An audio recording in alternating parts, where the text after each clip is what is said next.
This video is brought to you by Law Excellence IAS Academy. Dear students, good morning. Let us start the discussion on today's newspaper, that is 3rd April 2019. The first article, The Many and Different Faces of Terror. In this article, Mr. M.K. Narayan argues this way. The end of ISIS is not the end of terror. Terror in its many forms is still hiding at many places in the world, and it is taking new forms, and technology has become a new weapon for it. We need to be more cautious. So this is the essence of this article. In this, there are few statements which I liked to use in my interview. Terrorism is an asymmetrical warfare. What does this mean? No terror group can face an army of a sovereign country directly. So most of the times they take up guerrilla warfare, or to an extent they try to attack secretively. So that's the reason why understanding the networking model of the terrorism is very much essential today. And the second, terrorism is also an outcome of unfinished war. What does this mean? If you see, Russia has occupied Afghanistan. Against this Russian occupation, America has supported jihadis. And after Russia's eviction from Afghanistan, America did not finish its job properly. And this has led to growth of Taliban over there and also settling of Al-Qaeda. So most of the elements that are there as terrorists in Afghanistan, these are remnants of the jihadi groups which were trained by the United States of America against Russia. So any unfinished war will ultimately end up as a terror group. So in this context, if you see this movie Charlie's War, here he clearly states that after the end of this particular war, a proper state structure could have been created by the United States or the UN for that matter. And second, education, health and developmental needs, institutions of governance, if they are not created, obviously the chaotic environment and lawlessness exists. From this lawlessness, a few groups will come out which will appear as saviors to the people initially, and later they try to occupy the land and create their own law over there. So the global legal order will come into question when they get certain territory into their hands. The ISIS did the same. It wanted to build a caliphate and take over the control of a particular region in Syria and Iraq. So that's the reason why an unfinished war and lawlessness in a particular territory is a ground for the growth of terror groups. So in Iraq, after Saddam Hussein, and in Syria, so the ISIS was able to establish itself because of lack of proper order and stability. So how cruel may be Saddam Hussein or Assad, they were able to create an order over there. And the next is, today's in 21st century, terror is changing its face. Either you see 9/11, 26/11 and today's lone wolf attacks. All these appears as isolated events. They are not so.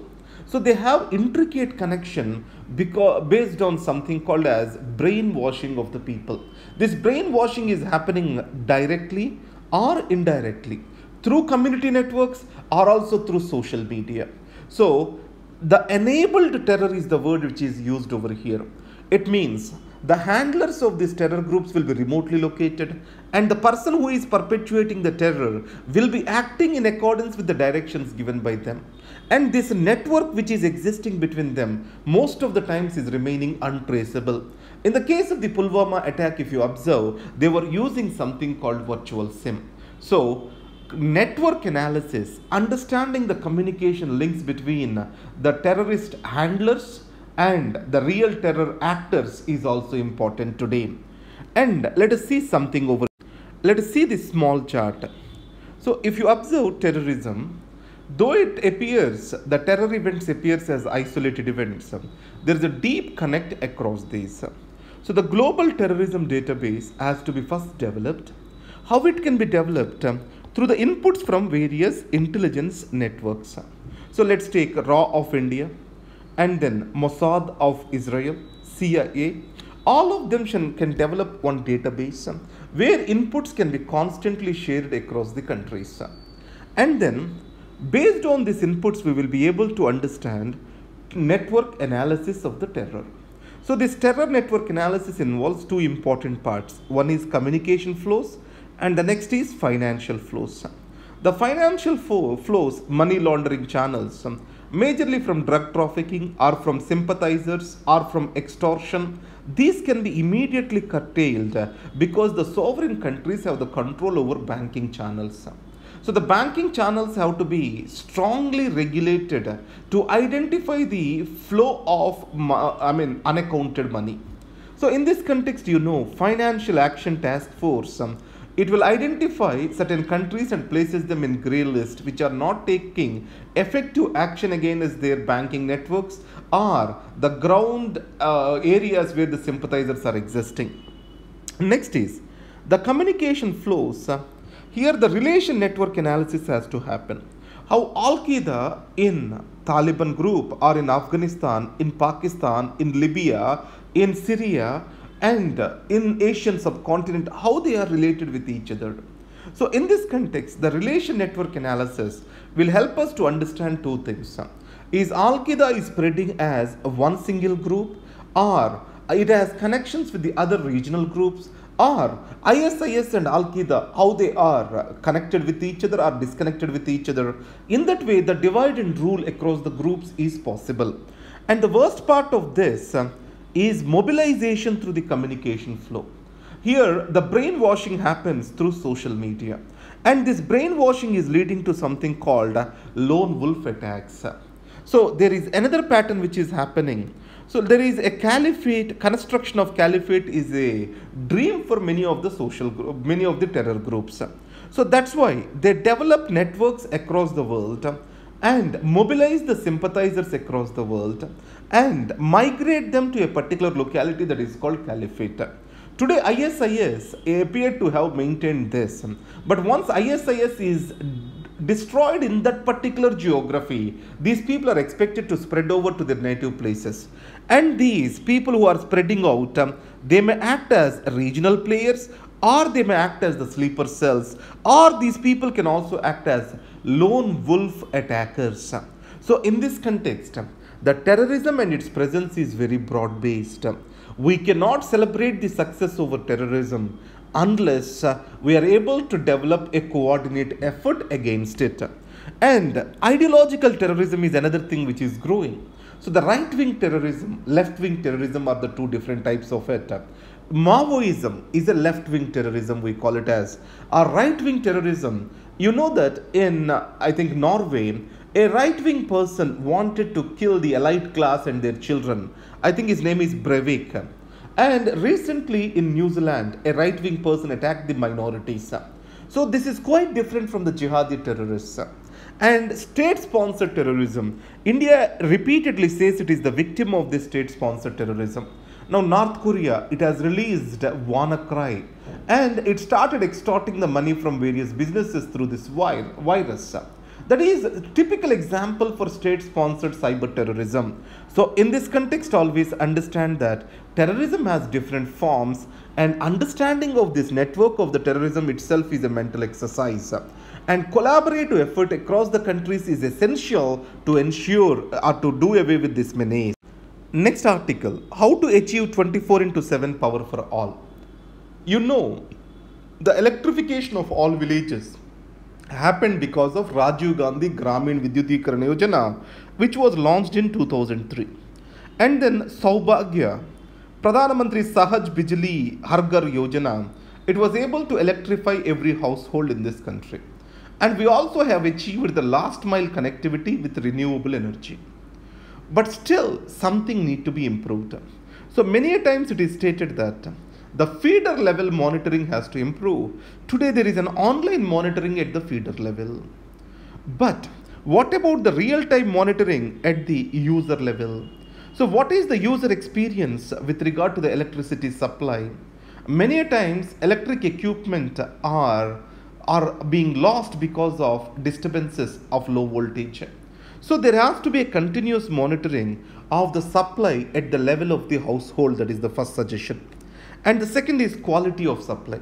So if last mile connectivity has to be there and it has to be connected to the distribution lines, it is very expensive proposition. Why can't we procure in a decentralized manner? The new electricity policy is talking about this. So let's take, if my village is there, I will establish a small solar plant of 1 megawatt over there and I supply the electricity and collect the money. So in that way it becomes subsistent or it becomes successful. So Odisha and Maharashtra are doing good on this particular front. The third is customer service. Today billing, metering, collection of money in the distant places is very difficult. We need a huge innovation in this front. Most of the times a user has to pay money after use of the electricity. So why can't we bring in prepaid meters where a person recharges for 1000 rupees, uses electricity to that extent and then he recharges as per his need. So these are the systems which have to be required to improve the quality of the electricity to the customer. That's what this article talks about. The most important point which I like is online monitoring at the feeder level. So in Gujarat, the leakages in electricity has become successful because of separation of the feeders for agriculture and domestic consumption. Most of the times agriculture usage is subsidized and people try to divert that electricity for their consumption. So separation at the feeder level and online monitoring of the use at the feeder level, it is the most successful step of the Modi government. And next, the principle and procedure in lokpal. Now, lokpal, it has come, or this issue has come way back during the Indira Gandhi times itself. It is based on ombudsman model in Sweden and Norway. If you go to Russia, there is a procurator system. So in Hong Kong, etc., there is independent commission against corruption. So Jan Lokpal bill was actually intended to make the institution of Lokpal in India in lines with Independent Commission Against Corruption in Hong Kong and Corrupt Practices Investigation Bureau in Singapore. But what we visualized and what we got is entirely different. So there is a difference between corruption definition and maladministration definition. The maladministration is much wider than corruption. So in this context, ombudsman in Scandinavian countries, he looks on maladministration, and parliamentary commissioner in UK looks after maladministration. In India, the Lokpal scope of work is been defined to fight the corruption. We have a slew of institutions to fight corruption now, CVC, CBI and anti-corruption bureaus. Many institutions are existing. So now we are adding another institution that is called Lokpal. So obviously there is overlapping jurisdiction, that is the major constraint over there. So above all, this article talks about appointment of Lokpal happened in secrecy, which is not good for an institution to fight corruption, where corruption and the fight against corruption shall stand on the pillars of transparency. So here, as per the Lokpal Act, a search committee has to be constituted. This search committee will recommend certain names to the selection committee. The selection committee consists of Prime Minister, CJI, or judge recommended by CJI, Speaker of Lok Sabha, Leader of Opposition in Lok Sabha, and an eminent jurist. So this committee has to finalize Lok Sabha plus 8 members. So normally Lok Sabha will be a serving or a retired justice of Supreme Court, and 50% of the members of 50% of the members of Lokpal, they have to be judicial members, and 50% can be non-judicial members. So the major conflict here is whatever the names recommended by search committee are not binding on the selection committee. Selection committee can choose outside the recommended names of the search committee.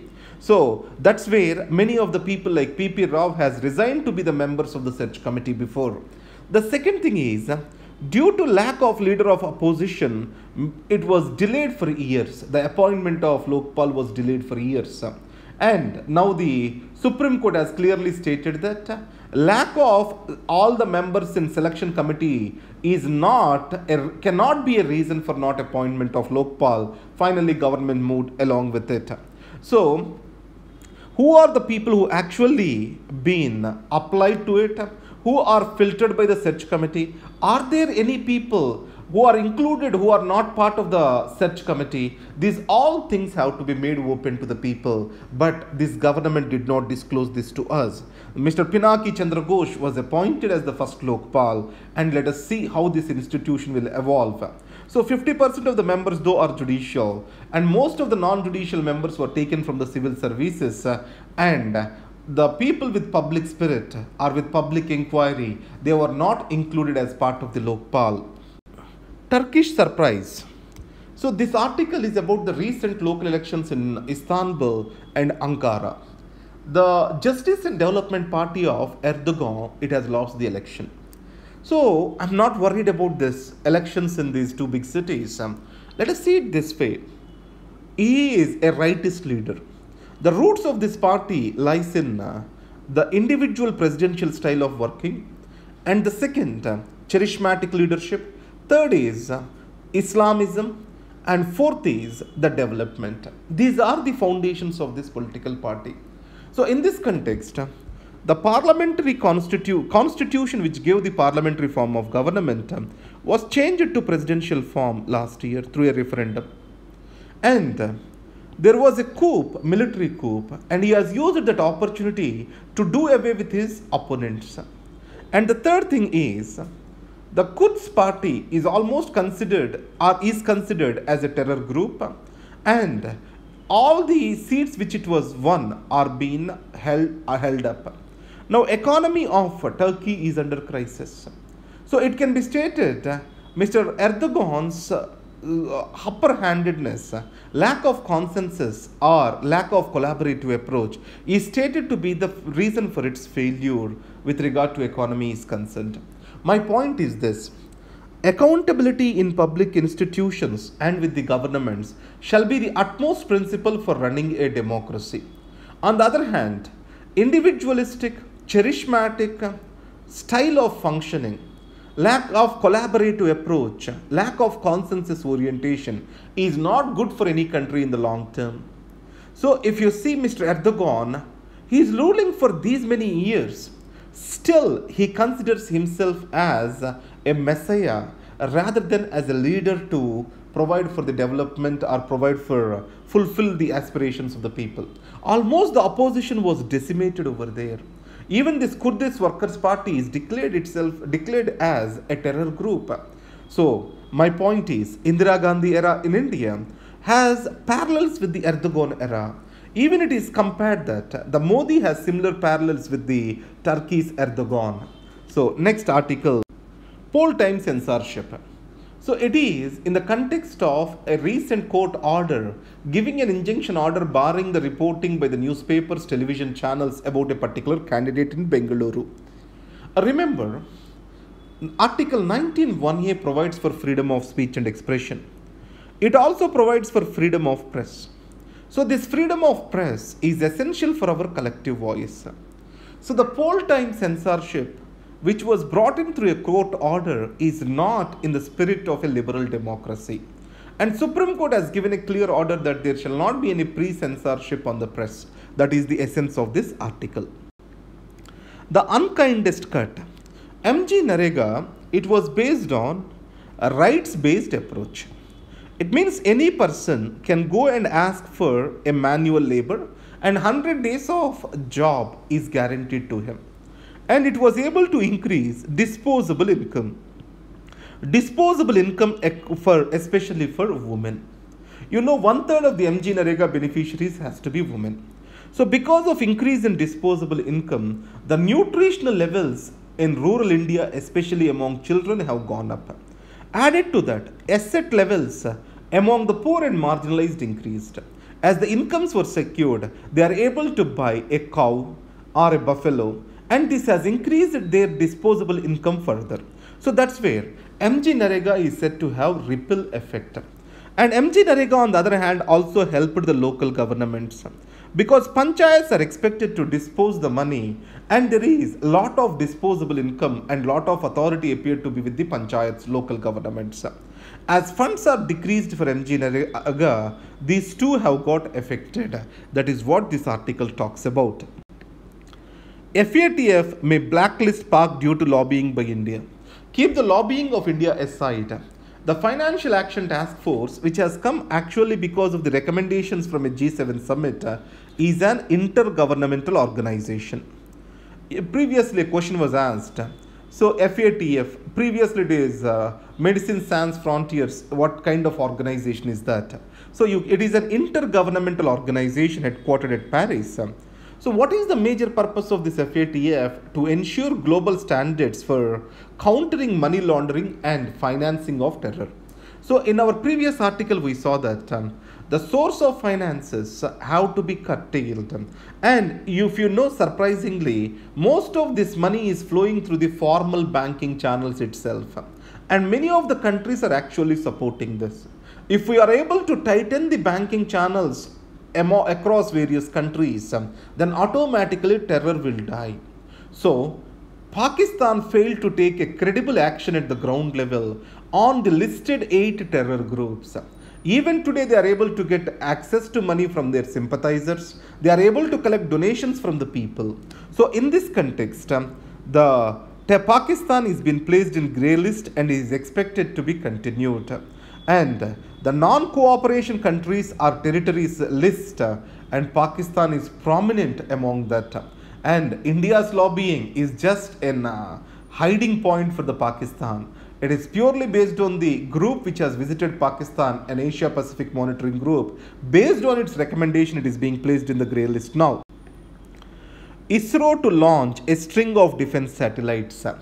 So if you see the RISAT-2B, Cartosat, it means almost 8 satellites are expected to be launched by 2020.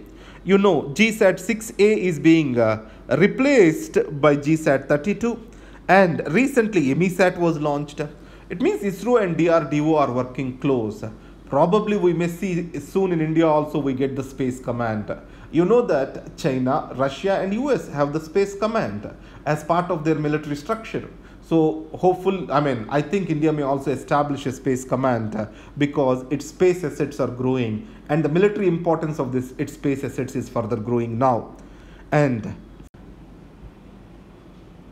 finally, thank you. Have a good day.